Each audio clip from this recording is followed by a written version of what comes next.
안녕하세요 여러분, 프로젝트 제이입니다. 겁내지 않고 혼자서 브랜딩을 하려면 어떻게 해야 할까 하는 질문을 최근에 브랜딩에 관련된 10권의 책을 읽고 깨달은 부분을 통해서 나눠보려고 하는데요. 4년 반 동안 공방을 혼자 운영해 오면서 어려움도 많이 겪었고 불안하기도 했어요. 혼자서 사업을 할 때 불안한 이유는 물어볼 곳이 없어서 막막한 것도 있고 도대체 뭐부터 해야 하는 건지 모르기도 하고요. 혹시나 했는데 잘못하면 어떡하지? 처음부터 완벽하게 준비해서 짠! 해야 할 것 같은데 그게 잘 완성이 안 되니까 시작도 못하고 계신 분들도 많을 거고요. 내 브랜드가 내가 보기에도 정말 별로다라는 생각을 하기도 해요. 지금 말한 것들 모두 저도 그랬던 것들이에요. 4년 반 전에 사업을 이제 막 시작하던 제가 이 어려움들을 해결할 방법을 알고 시작을 했다면 적어도 1, 2년 정도는 시간을 단축해서 더 자신감 있게 운영을 할 수 있지 않았을까 싶은 생각이 들더라고요. 그래서 이번에 컨텐츠를 9개로 준비를 했어요. 4년 반 전에 저에게 이야기해준다는 생각으로 편하게 이야기를 해보려고 해요. 여러분도 이 영상을 보실 때 4년 뒤에 미래의 내가 지금의 나에게 보낸 편지처럼 생각하고 들어보시면 어떨까 싶습니다. 제가 판매 중인 향기 제품의 이름을 따서 짓게 되었고요. 모티브는 갈라디아서 5장에서 가져왔어요. 우리의 삶에서 이 9가지의 성품 열매를 맺으면 훨씬 풍성하고 넉넉하고 멋진 삶이 되는 것처럼 브랜딩도 마찬가지일 거라고 생각해요. 9가지의 열매를 브랜딩 관점에서 풀어서 이야기해보려고 하니까요. 관심이 있으신 분들은 끝까지 들어주셨으면 좋겠고요. 오늘 주제는 첫 번째 열매인 사랑부터 시작해보려고 해요. 여러분의 삶에도 사랑 가득한 넉넉함이 있으셨으면 좋겠고요. 서론이 첫 화라서 길었는데 이제 시작해볼게요.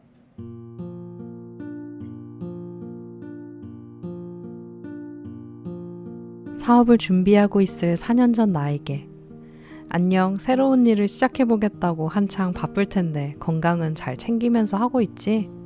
지금 당장 뭔가 빨리 해내야 할 것 같고 성과를 보고 싶어서 밤낮 없이 달리고 있을 것 같네.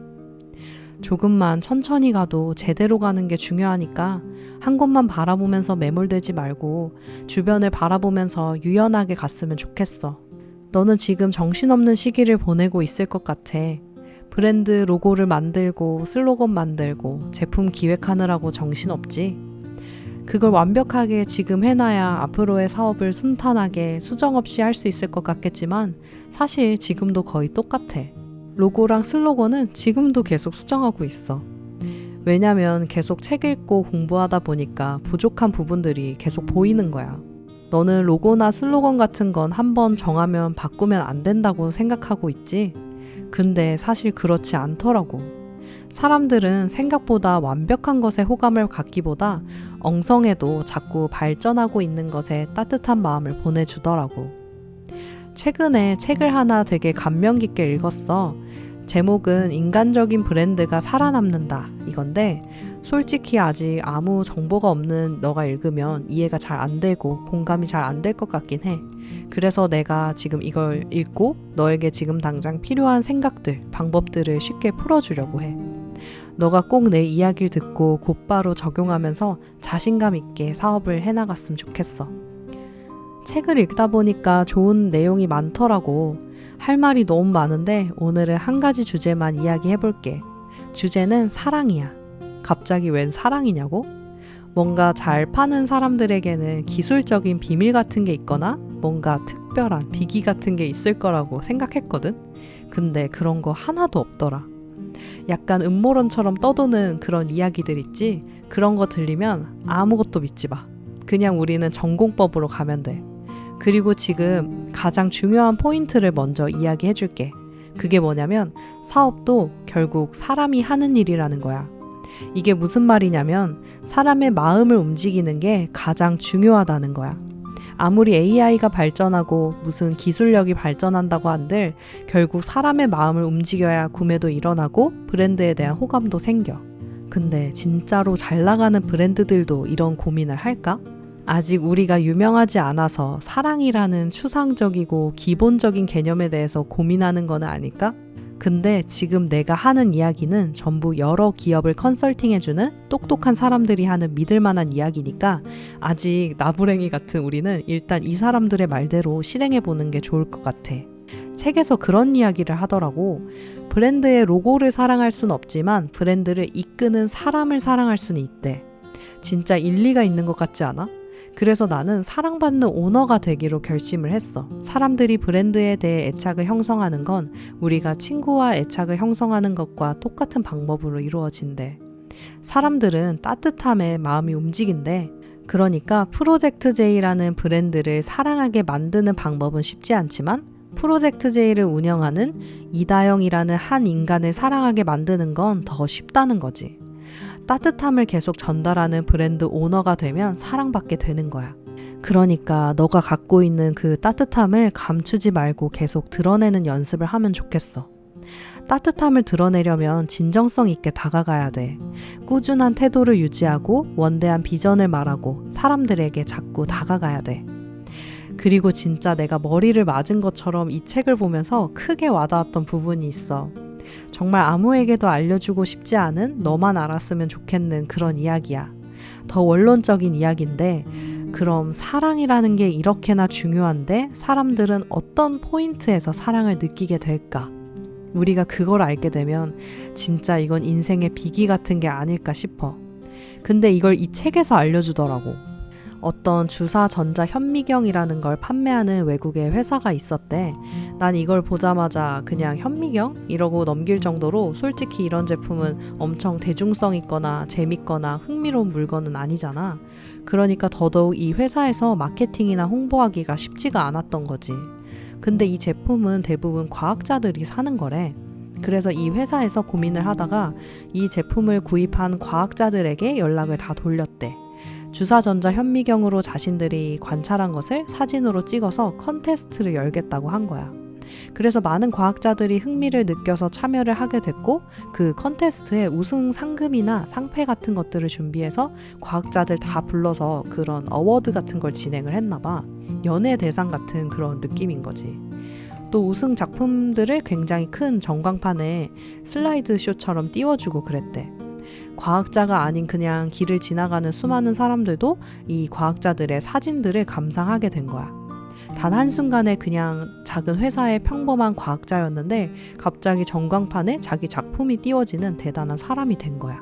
그때 당시에 감동을 받고 눈물을 흘린 과학자들도 굉장히 많았대. 그냥 현미경만 파는 회사일 수도 있었는데 자신의 고객들에게 감동을 주고 그저 평범한 사람들을 대단한 사람으로 만들어준 거야. 그때 과학자들이 느낀 감정을 사랑이라고 표현을 했대. 진짜 생각해보면 그런 것 같아. 우리는 어떻게 보면 정말 연예인도 아니고 진짜 평범한 사람이잖아.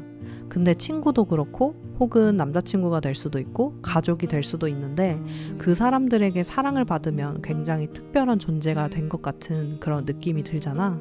나를 엄청 아껴주고 내 사소한 것들도 기억해주고 내 이름을 불러주는 사람들에게 나는 특별한 사람이 되는 거지.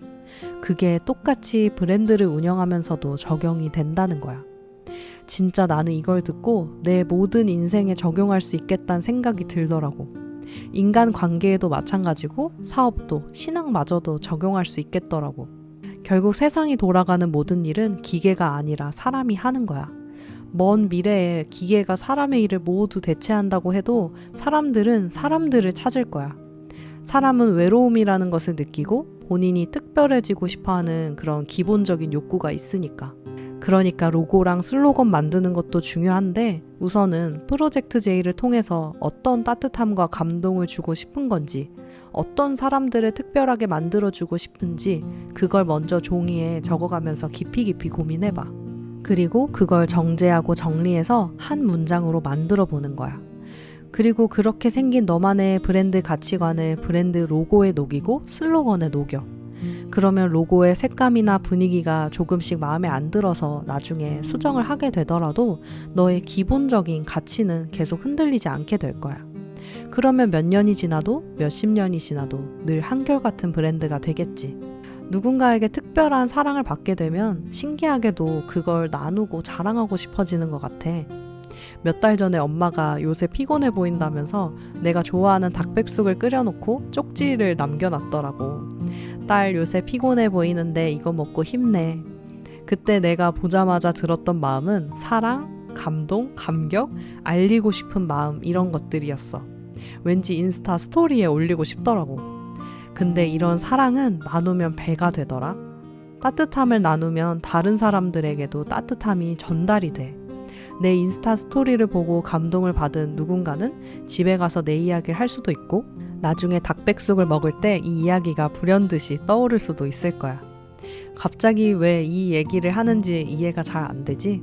더 쉽게 브랜드에 적용해 볼게. 아주 쉬운 예가 하나 있어. 너 지금 택배 보낼 때 감사 편지를 손으로 직접 쓰는 게 진짜 의미가 있는지 없는지 좀 고민하고 있지? 내가 정답을 알려줄게. 손으로 쓴 편지가 가지는 의미에 대해서 이해를 하면 되는데, 그러면 컴퓨터로 써서 뽑아도 상관이 없어. 일단 사람들의 마음에 감동을 주려면 형체가 없는 여러 대상에게, 그러니까 불특정 다수에게 말하듯이 하지 말아야 돼. 단 한 사람을 위해 쓴 편지가 되어야 돼. 그러니까 제품을 구매해 주셔서 감사드립니다. 행복하세요. 이런 배송 편지는 안 하는 것보단 확실히 좋긴 하지만 더 구체적으로 누구에게 쓰는 건지 명시해 주면 좋다는 거야. 다영님, 제품을 구매해 주셔서 감사드립니다. 행복하세요. 이름만 하나 추가되었을 뿐인데 훨씬 더 친근하고 따뜻하지. 이걸 손으로 직접 쓰면 와, 이걸 바쁠 텐데 직접 하나하나 쓰셨네 라는 감동이 있는 거고, 컴퓨터로 쓰면 와, 내 이름을 타이핑해서 뽑아주셨네 라는 감동이 있는 거야. 둘 중에 어떤 감동을 주고 싶은지는 너가 정하면 돼. 지금 택배 물량이 많이 없다고 한다면 손으로 쓰고, 택배가 너무 많아서 제품을 만들기도 바빠 이런 상태면 컴퓨터로 쓰는 거지. 요새는 손글씨 같은 폰트도 많이 있는 거 알고 있지? 이게 사람마다 다를 수는 있겠지만 나는 손글씨 같은 폰트로 작성된 그런 인쇄물 편지를 보면 좀 위화감이 들더라고. 그냥 컴퓨터 폰트 뭐 굴림체, 고딕체 이런 걸로 뽑지 왜 나를 속이지? 라는 생각이 들었어. 그러니까 진짜 손으로 쓰든 컴퓨터로 깨끗하게 뽑든 둘 중 하나를 정해서 하면 돼. 어떻게 보면은 소소한 부분이라고 생각할 수도 있어. 하지만 사람들은 이 작은 포인트에서도 감동을 느끼고, 감동을 느끼면 입소문을 내게 되니까 작은 것들도 놓치진 않았으면 좋겠어. 오늘은 이만 여기서 줄일게. 다음 편지는 기쁨이라는 주제로 이야기를 해보려고 해. 무엇보다 아프지 말고 힘내서 씩씩하게 일하고 있어. 곧 또 편지할게.